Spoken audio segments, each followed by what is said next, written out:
आखातातल्या या युद्धाचा पुणे मार्केट यार्डातल्या आयात निर्यातीवर मोठा परिणाम झालाय। साखर आणि तांदळाच्या व्यापारात मोठी घसरण झाली आहे।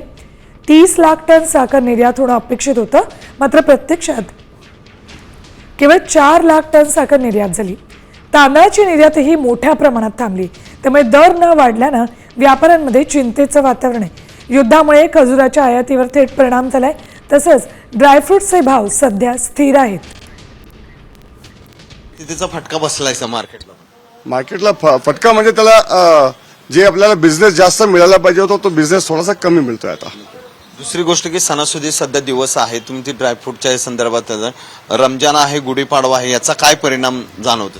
फक्त तिथनं येणारा जे इराणमधनं येणारा ड्रायफ्रूट आहे, मेन आयटम आहे खजूर आणि पिस्ता, हे दोन वस्तू रमजानमध्ये मोठ्या प्रमाणात लागतात।